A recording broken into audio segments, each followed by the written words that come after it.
Get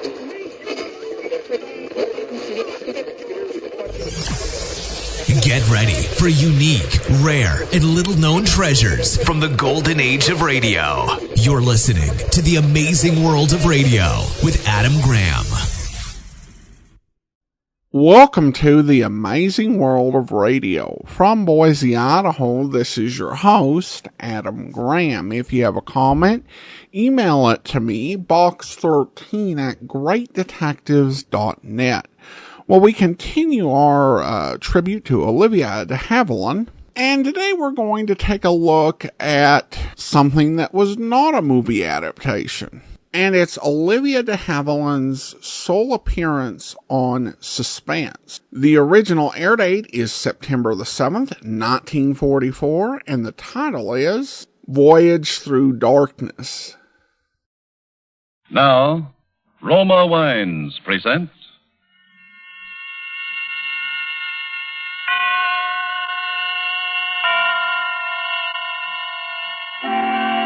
Suspense.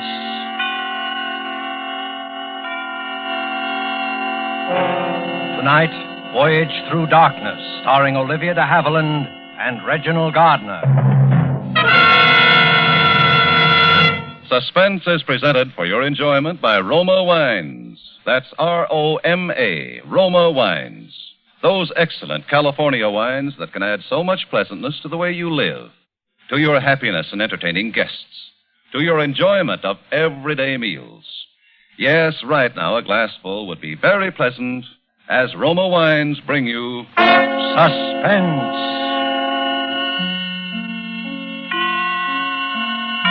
This is the Man in Black, here for the Roma Wine Company of Fresno, California.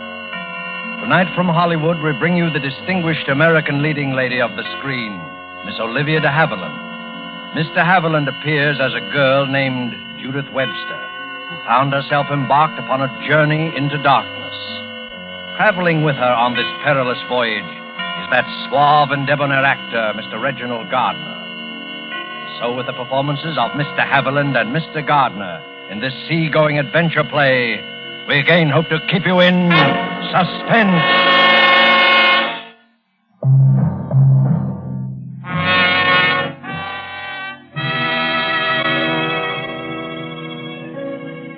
It happened in 1939, shortly before England and Germany were at war. I was in London, serving as traveling companion to Mrs. Edna Prescott, a wealthy, quite elderly American woman. She wasn't a pleasant person, and the city's practiced blackouts were a particular source of annoyance to her. I remember thinking how ironic it was that she should die during one of them. I even thought it the cause, until the doctors assured me her death was due to a common heart ailment. I was very busy for the next few days, arranging passage to America, getting my train ticket down to Southampton, and carrying out the promise I had made so many times to Mrs. Prescott.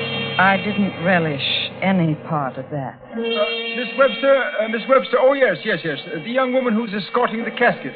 Oh, here's your ticket. Gate 5, please. Boat train for Southampton! This way, please!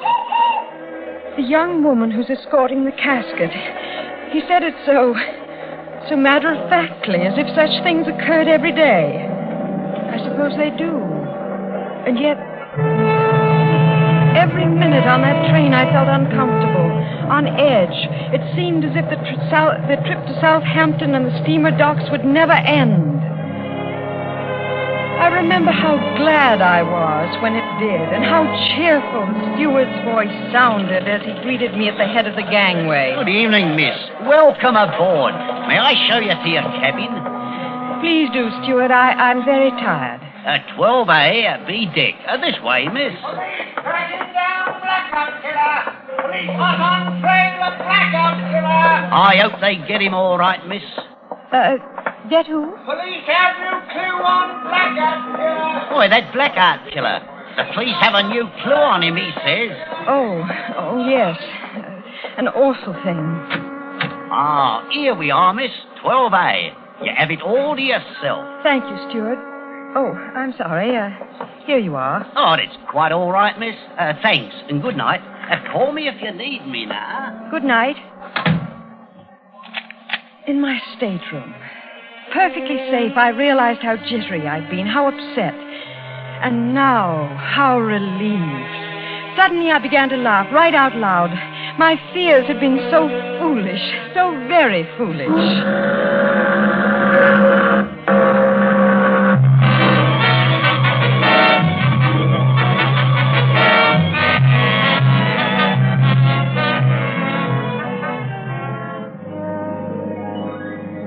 An hour later, I went out on deck. I no longer felt tired, and I wanted to watch the lights of the coastline fading away from us. I was standing near the aft rail, quietly looking out across the water, when he first spoke. Beautiful, isn't it? Oh. I'm sorry. Did I frighten you? Oh. Yes. Yes, you did. I didn't realize there was anyone near that lifeboat. Well, I'm sorry. I was sure you saw me. I never would have... Well, it's all right, really. I've been nervous tonight anyway. I'm not always so jumpy. What you need is an ocean voyage. Maybe that's it. Were you watching the shore lights? Yes, and I never did answer your question. They are beautiful. Very. And the sea alone is beautiful. She has moods, you know, just like a woman. Gentle sometimes and soothing. Then suddenly flying into a rage and dashing things to pieces. And then quieting right down again. That's right. I see we feel the same about her. Does she frighten you sometimes? The same way women frighten me. Oh? I mean, when I don't understand them. Well, I thought it was the general male consensus that we weren't supposed to be understood. Only loved. Isn't that the rest of it? Something like that.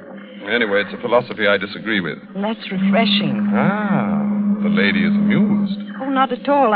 It's just that the lady detects a bachelor. Because I have a mind of my own? Well, that's one good clue. But listen to me. I'm lecturing to you as if I believe that bit of triteness ends up as if I'd known you all my life. Oh, wait a minute. There's another which makes it perfectly all right. It's that shipboard friendships last forever business.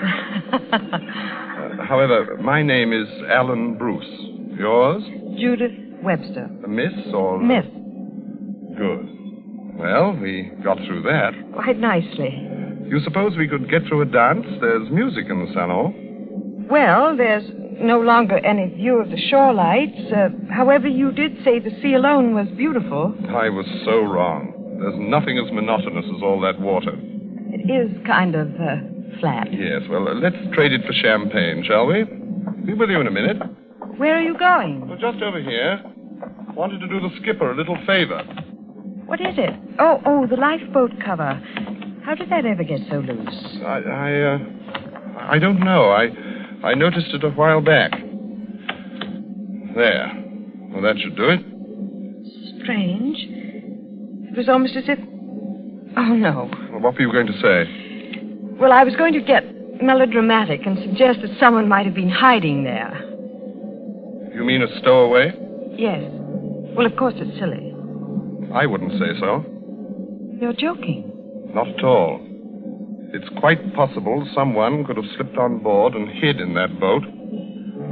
That's why I think we shouldn't mention this to anyone. What? It would only cause an alarm. But I don't understand. If you really think there might have been someone...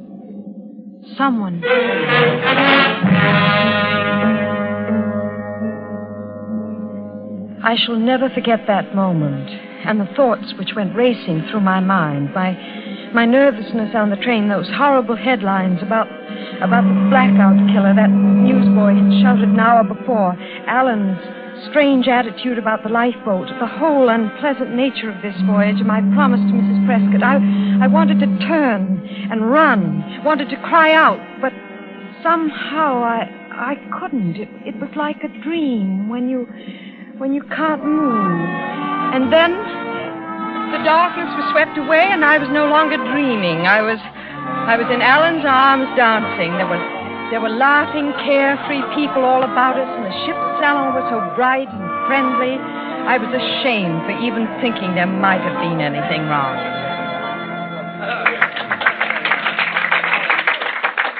Had enough?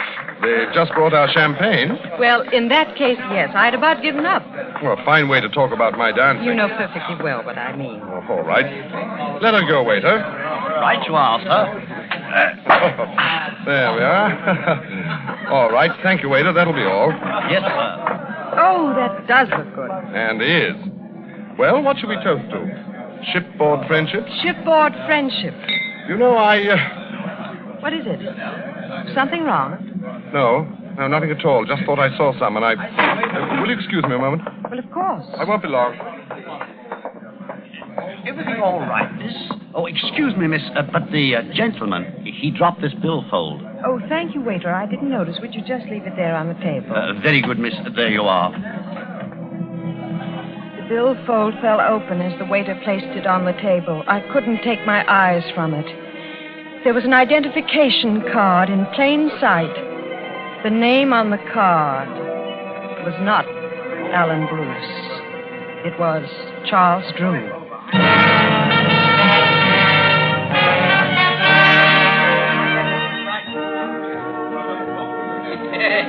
Sorry to have run off that way. I never should have.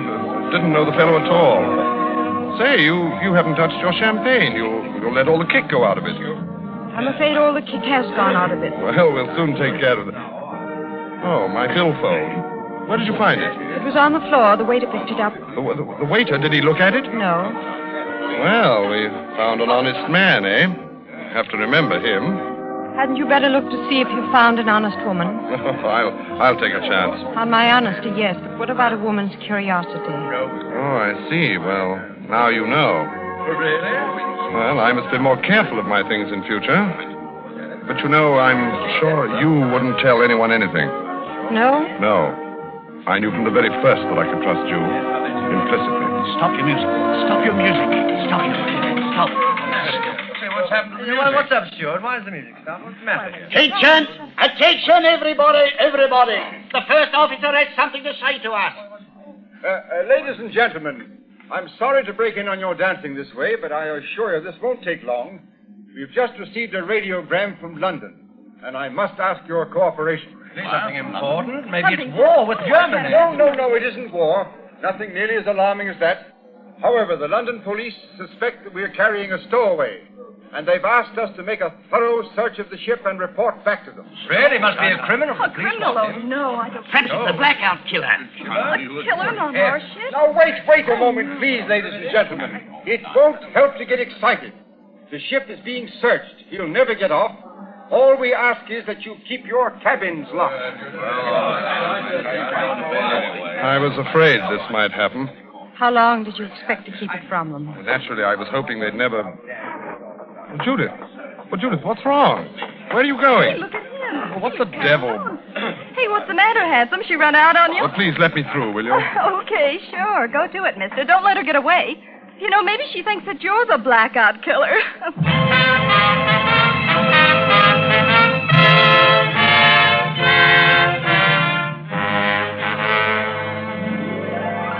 Tonight for Suspense, Roma Wines are bringing you Olivia De Havilland and Reginald Gardner.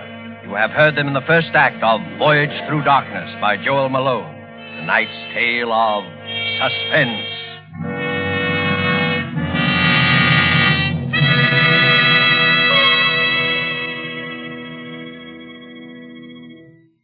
It is a fact that connoisseurs of many foreign lands have discovered the excellence of Roma wines, the greatness of California's wine country from which Roma comes.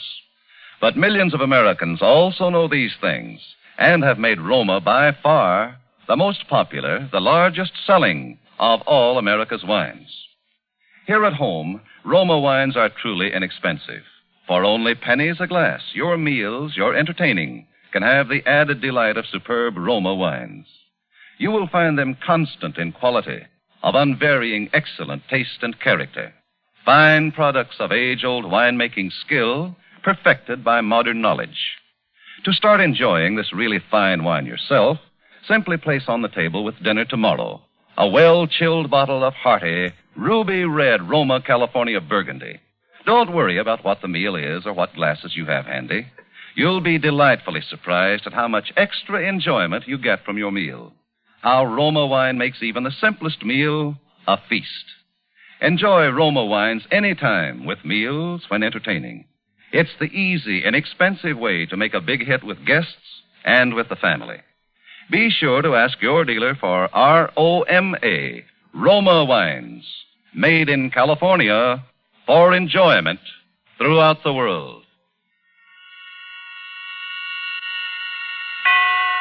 And now it is with pleasure that we bring back to our sound stage Miss Olivia De Havilland and Mr. Reginald Gardner as they continue Voyage Through Darkness, a tale well calculated to keep you in suspense.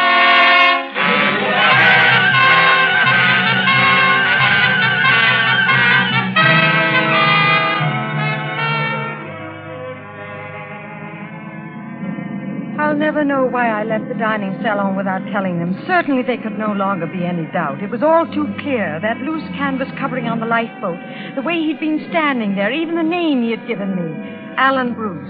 I saw it later on the regular passenger list.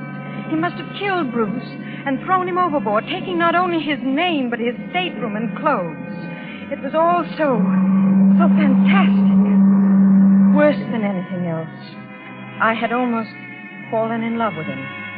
He knew that, I'm certain. It was why he was so confident that I wouldn't tell anyone.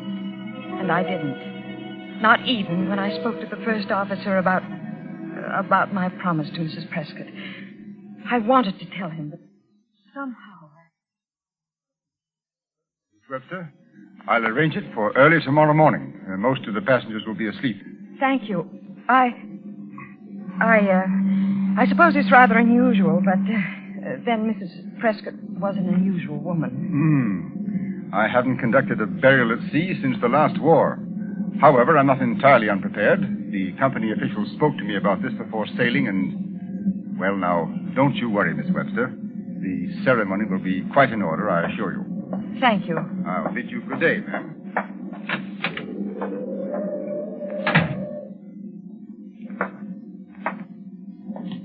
I wish you hadn't done that. Oh, I'm sorry. I seem to have a habit of startling you. What do you want? How long have you been standing there? Long enough to overhear that conversation. You had no right. What are you doing in my cabin? Please, I know what you're going to say. I had no right to be here or to listen. However, it's fortunate that I did. What do you mean? I didn't know that it was Mrs. Prescott's desire to be buried at sea. No one knew it. But it was her last wish. I promised her it would be carried out. And tomorrow morning you're keeping that promise? Yes.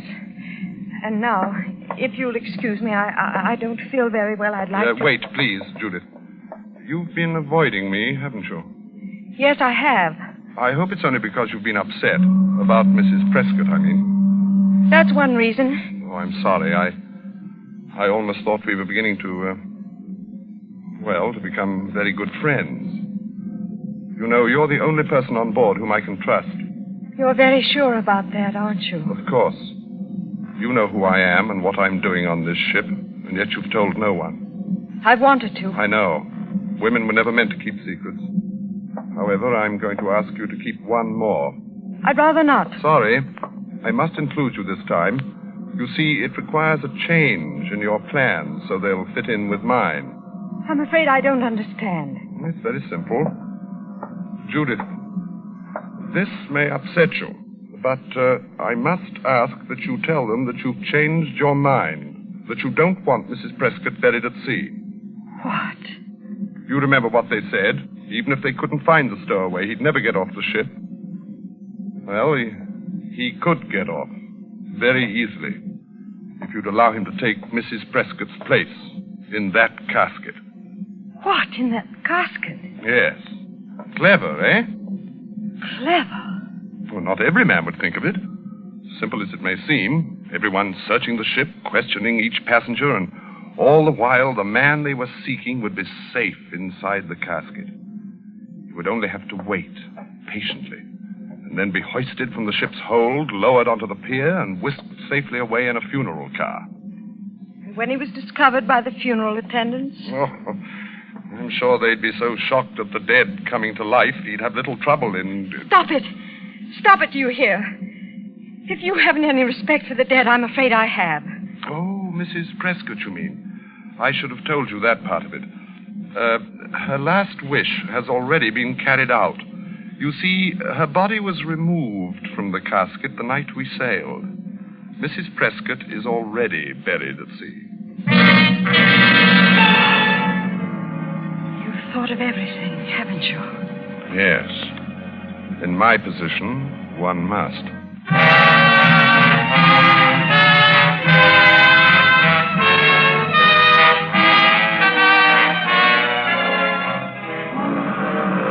I remained in my cabin all that day and the next.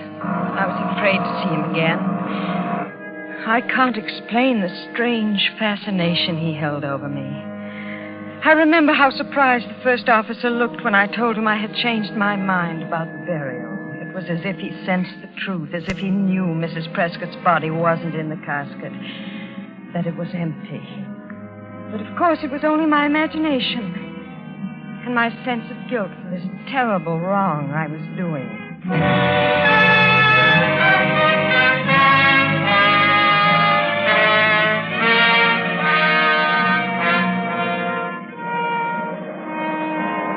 When we sailed into New York Harbor, I went out on deck.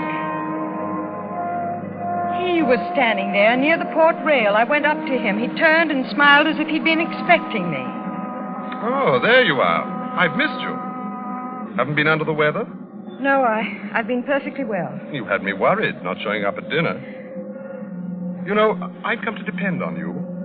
Yes, I know. I've decided not to let you get away from me.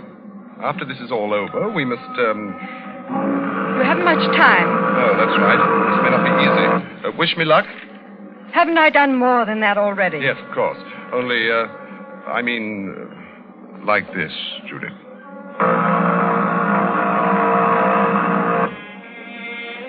As suddenly as he had taken me in his arms, he released me, and I remained there by the rail as he hurried away. I watched as the ship moved on into the harbor under the guidance of the tugboats with their shrill, insistent little whistles. I listened to the shouts of the crew and longshoremen. Soon we were alongside the pier. Going ashore, going ashore.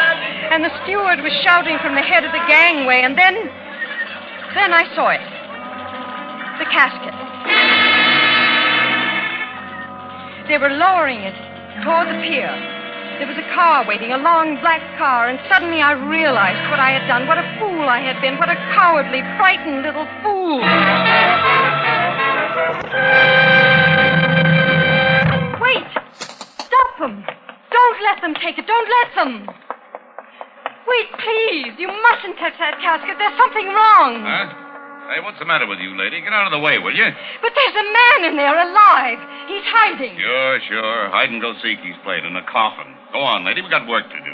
Slam those rear doors tight, Ed. Please, you must listen to me. If you won't, I'll call the police. Someone has got to stop him. Did I hear you call for the police? Oh, yes, these men won't listen to me, but there's a man hiding in this casket. Of course there is. We put him in there, Judith.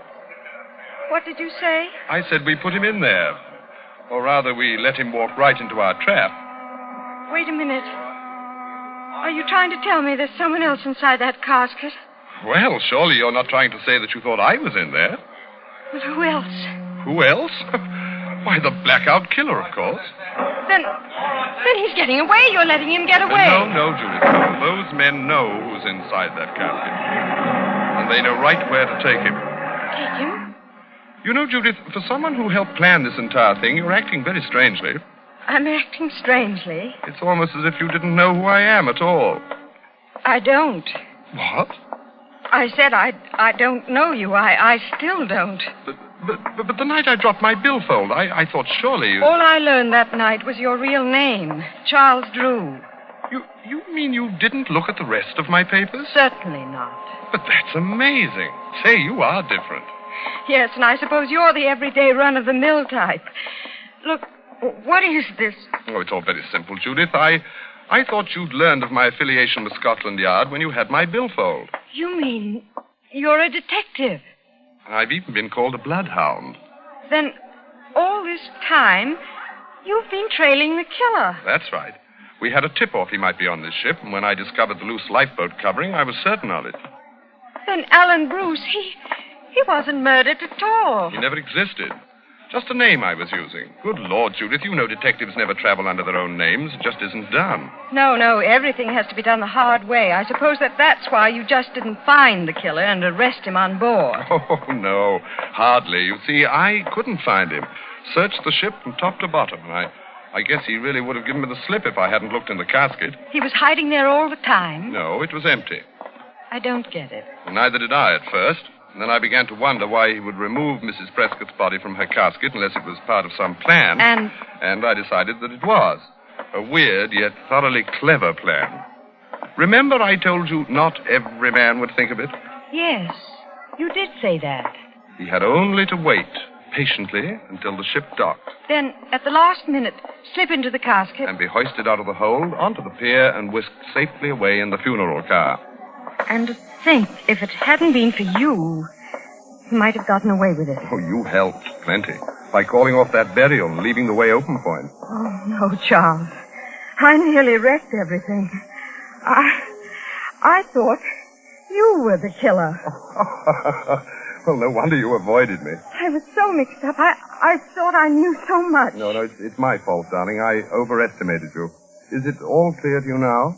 Well, No, that is, it's clear about how, well, the killer and the casket, but I don't know whether... What?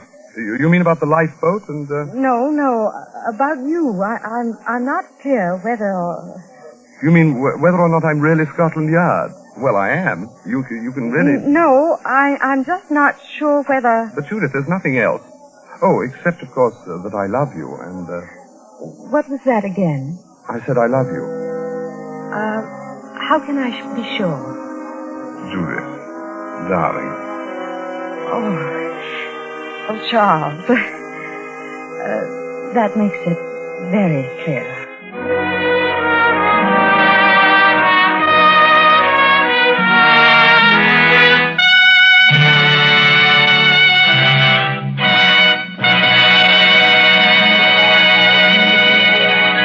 And so closes Voyage Through Darkness, starring Olivia De Havilland and Reginald Gardner.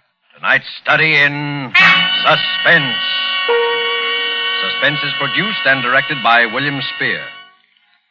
If you are one who does not yet know how much and how delightfully Roma wines add to your meals, well, let me urge you not to miss out any longer on such a treat as this. There's nothing complicated about it. Just get and serve Roma wine with any meal or any time in any kind of glass you wish. Serve it chilled. Try the many different kinds of Roma wine until you find those you like best of all. Try Roma California Sherry with its wonderful nut-like flavor as an appetizer. Or Ruby Red Roma Burgundy, or the deliciously delicate-flavored Roma Sauterne. These superb wines cost you only pennies a glassful. Yet they make even the simplest meal taste like $1 million. Get some today. And if your dealer is temporarily out of Roma, please try again soon. Ask for ROMA, Roma Wines, America's largest selling wines. Made in California for enjoyment throughout the world. This is Olivia De Havilland. I have certainly enjoyed appearing here tonight on Suspense, which is a program I've admired for a very long time. Our government has asked us to bring to the attention of women listeners a very important message. In spite of our wonderful victories on all the fighting fronts, you must remember that the war is by no means over or nearly over. Hundreds of thousands of women must get into war work this year. You're desperately needed, both because you are admirably fitted for these jobs and because you represent the only adequate source of labor to replace the men in the armed forces and in the heavy war industries. Make a realistic appraisal of your household duties and your state of health. Talk it over with your family and with friends who are now employed in war work or in one of the branches of the Women's Armed Services. If you are still in doubt after analyzing the situation, go to the United States Employment Service office and ask for information about the kinds of full-time or part-time jobs for which you are best suited. We cannot stress too highly how vitally necessary your immediate action can be. And here is a thought for everyone. 6 million Americans are fighting overseas. Here at home, let us all remember that until final victory everywhere, winning the war still comes first with every last one of us. Reginald Gardner appeared through the courtesy of 20th Century Fox, producers of Darrell F. Zanuck's Wilson. Next Thursday, same time, Joseph Cotton will be your star of Suspense. Presented by Roma Wines. R-O-M-A. Made in California for enjoyment throughout the world.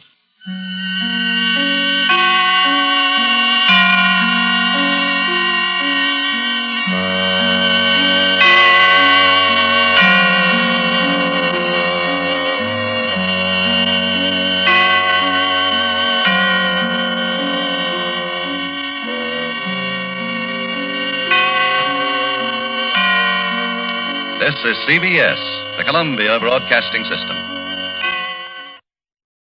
Welcome back. This is interesting just for how it diverges from a lot of the material that was used on Suspense. Because the central question here is whether this character is in love with and is helping a killer who might turn on her or might turn out to be some sort of psychopath. And it turns out, nope, it was fine. He was actually a policeman.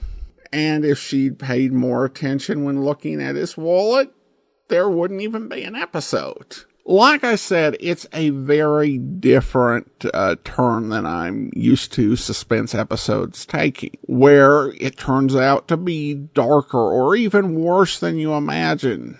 At the end of the episode, Olivia De Havilland references enjoying Suspense, and I don't think that is puffery. It was a very popular program, not only with stars, but with a lot of people in the entertainment industry. And Suspense, at least during this period, when you're in the 1940s, all the way into the early 50s, after the mid-50s, it's a different situation. But Suspense had a way of commanding just such great guest stars.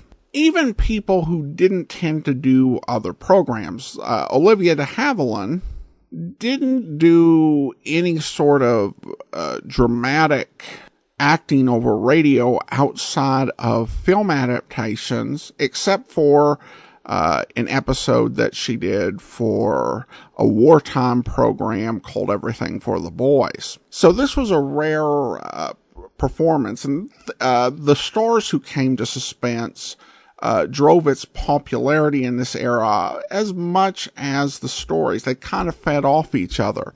In cases, you're able to command an even better guest cast, as you could hear on this episode with Reginald Gardner, who wasn't the typical supporting character. Typically on Suspense during this era, you might have a big star as your lead, but you would have radio actors like Wally Mayer, who were, just ubiquitous as, playing a lot of character roles over radio.